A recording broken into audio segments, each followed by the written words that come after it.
Hi, everyone. Today, we're continuing along with the techniques to use to detox from negative thoughts or beliefs. We're talking about retraining your brain and your thoughts from a negative belief that no longer serves you to something more neutral or positive that you can replace it with. This is the I Care About You podcast, and I'm Juliana J. And if you enjoy the content, please subscribe and like. Also, I will put a link in the description for you to order my book, Reasons to Live. There are a lot of exercises and ideas in there for living a more fulfilling and meaningful life. So let's get into it. All of us have negative beliefs, most of which we have from childhood, but often adult events can also be the root. For example, a bad relationship can make us overly suspicious of people or believe that all people are innately bad. This belief then bleeds over to all of our daily activities when we interact with other people. For example, people on the road are all out to get you and are driving aggressively just to be mean to you.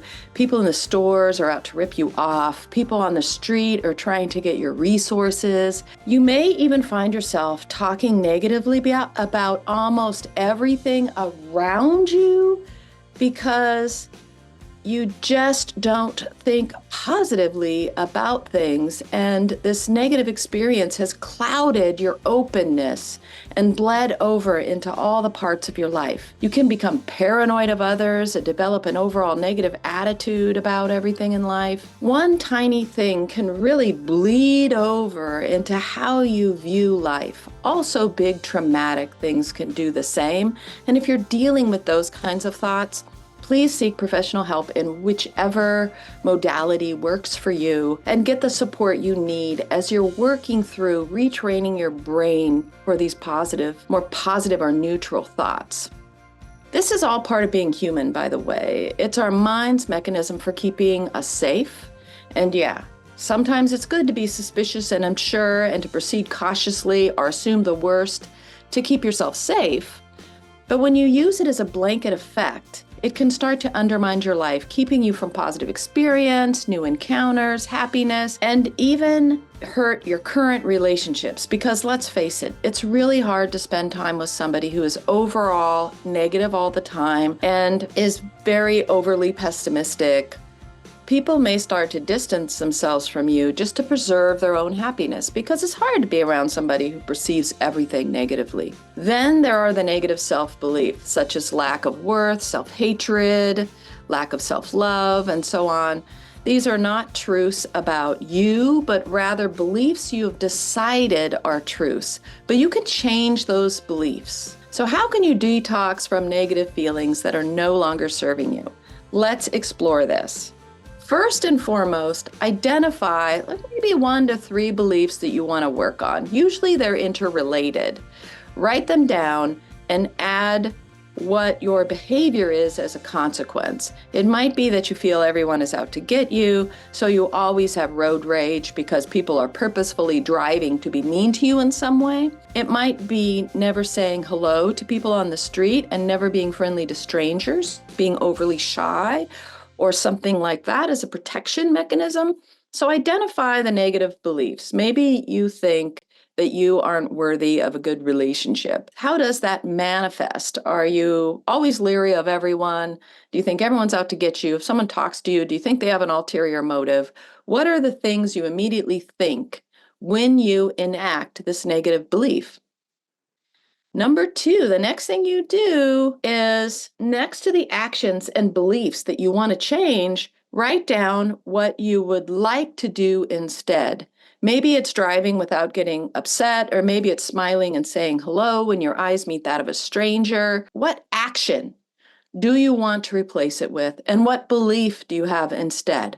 For example, if someone cuts you off in traffic and you think, oh, that jerk is out to get me, stop and think to yourself, maybe they're just having a bad day or they're late to work or something horrible happened and they're feeling a lot of anxiety. There's a lot of other ways you can interpret that that isn't someone's out to get you. Consider these beliefs and think to yourself that you will know when you are engaging in your old way of thinking. You will be aware and you will no longer be on autopilot. Believe it or not, this is a really important step. Consciously giving yourself permission to notice the behavior rather than being on autopilot tells your brain that this is not who you want to be and that behavior is not helping you. You are acknowledging and no longer just justifying the behavior. So you're taking a moment to say to yourself, okay, here's my 3 behaviors. Here's what I used to do. Here's how I would like to change that belief and my action. So you want to do both of those. Maybe your old belief is everyone's out to get you. Maybe your new belief is people are just living their lives and things happen to them just like they happen to me. I've made bad decisions in my life or done things that in retrospect I'm not proud of because I was so focused on something else. I was not trying to be mean and give that to the people instead. Like have that. I could have easily done that same thing too, and it wouldn't be that I was out to get that person, just that I'm late for work or whatnot. Rechange the thoughts, the emotions, and the actions of these beliefs. Now, here is where it goes into action. When you begin to think negative thoughts, realize them and say to yourself, no, I do not think this anymore. Now, when this situation happens, I think this, fill in the blank, instead. So you're consciously stopping the thought in action. As soon as you start to think, oh, this person's out to get me, stop. And then say to yourself, no, no, I don't think that way anymore. I now think that I give the person the benefit of the doubt. Replace the old thought with a new one. If you used to be upset when someone was driving the way you didn't like, instead of feeling that that person is out to get you, you replace the thoughts and feelings with maybe they're just having a bad day, or I've done the same thing before driving. People can make mistakes. In other words, what would you like to feel about the activity, life, yourself, etc.? Do you want to feel like you can give other people grace? Do you want to feel like you're a kind and compassionate human? Do you want to feel happy and overall joyful in your life? Sure, things will come up, but you're not living in a pessimistic or scared mindset. You're shifting it to being more like, I can understand why people might do the things they do, and it's not directly related to me. Repeat this until the new thought starts to be a natural thought and not one you have to reprogram. And remember, sometimes you're going to fall back into old habits and recognize that when it happens to me all the time. And I have to stop and say to myself, no, I don't think this way anymore about people or things. I now think this way, and go through that exercise again. If you are dealing with a negative belief, for example, you're job hunting and you always think no one will hire you because you are not good at what you do, change that outlook so that you think to yourself, I am good at what I do. I am good for a company. Someone will really value what I bring, and I am worthy of a good job. It doesn't mean you think that you are going to get every job that you apply for.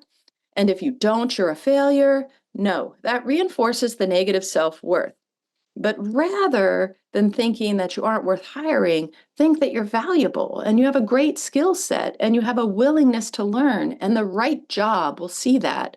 And you are worthy of a good job. Replacing that I'm not worthy, no one's going to hire me because I'm not good enough with I am good enough. Someone is going to hire me. I am worthy of a good job with good pay. Obviously, a negative self-belief like lack of self-worth or self-hatred is a big one. And those beliefs have bled into all parts of who you are and what you do. So take it slow. Work with it in smaller chunks. Pick 1 to 3 scenarios, as I said, where you see your self-worth playing a role, and work with those before you move on to others. It'll become easier and easier as you do this practice. So if you realize you have no self-worth, so you think, I'm not worth a relationship. I'm not worth a good job. I'm not worth a good car. I'm not worth being able to get anywhere on time. No one values my company. That's that lack of self-worth is just playing out in every aspect of your life. Pick 3 things you want to work on and work on those, and then sort of expand out. It'll naturally happen as you're working with things. You'll naturally then start to realize, oh, this is my belief that I'm not worthy. I don't think that anymore. Now I think this. As always, make sure you're supported. especially if your beliefs are traumatic or challenging. Don't pick really big ones to start chipping away, but pick something smaller chunks that you can work with easily. Seek professional help to help you progress things and move along. That is part of another step you can work on if you feel you have the support you need to look beyond the behavior to the end product as to why you developed this belief in the first place. What was the triggering event? So this is a tracing this belief back to a triggering event. Was it a childhood experience and that is the root of this belief you eventually had? Was it a response to something that was happening on a daily basis when you were a child? Was your response to it a child's response, and now you can review and rethink and come up with an adult understanding of the situation? For example, I was adopted, and for a long time when I was a kid and through my early adulthood, I thought it was because I was unwanted and therefore unlovable,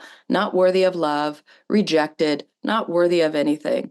Not until recently in my life, decades after I became a grown-up, did I rethink those thoughts and realize that they were thoughts of a child with a limited knowledge of the world and what that actual situation was.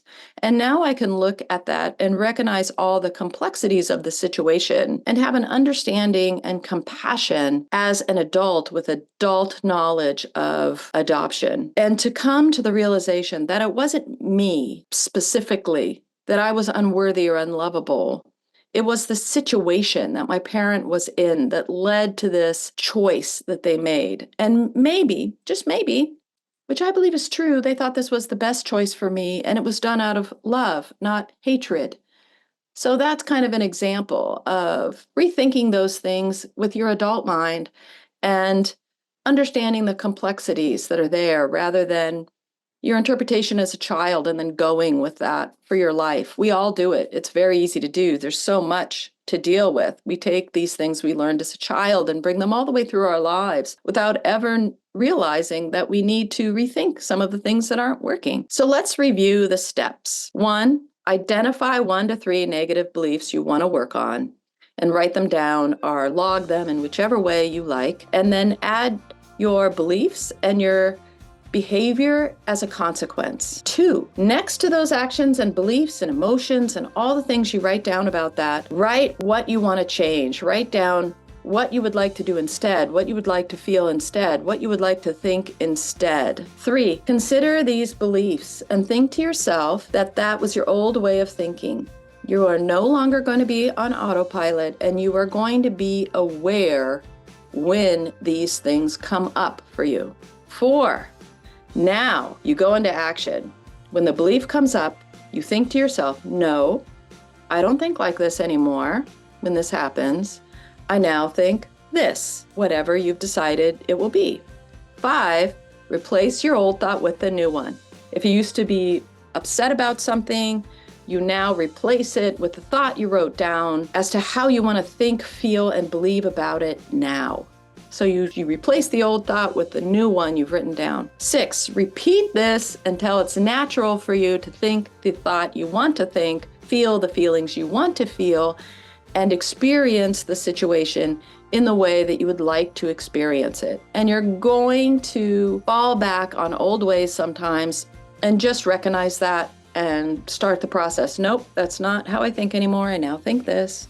And you can explore these and change these as time goes on. You can work on them, develop them, think differently about them, switch them around, work with it until you get to a place where, yes, I'm comfortable. This is who I want to be as a human being. And then if you're dealing with negative self-beliefs, you can work on tracing it back to what was the triggering event that happened. And again, I want to say, do this with some support if you need to, whatever that is for you, whatever modality works for you. If it's therapy, great. If it's Reiki, great. If it's playing basketball, great. Whatever it is, work with that support that you need, talking to a good friend, engaging with groups that are working through the same thing as you. Whatever it is for you, find that support before you really start delving deeply into negative self-beliefs and what the roots are, and working through that if that is something that you want to work on. So, as always,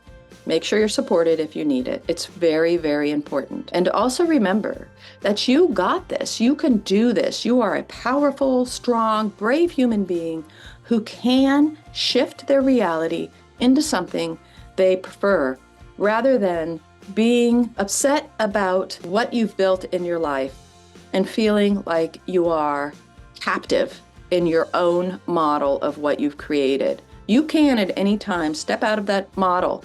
That door is open for you. You can move beyond whatever it is you created. Maybe it worked for you during that time. You needed to feel safe, so you enacted all these mechanisms, but now you're ready to blossom into something else.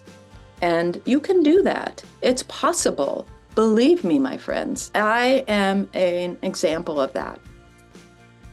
So I can't wait to hear how it goes. But for now, know that I support you and know that I love you. And you got this. You are powerful, worthy, brave, and amazing. So take care, my friends, and I'll see you next week.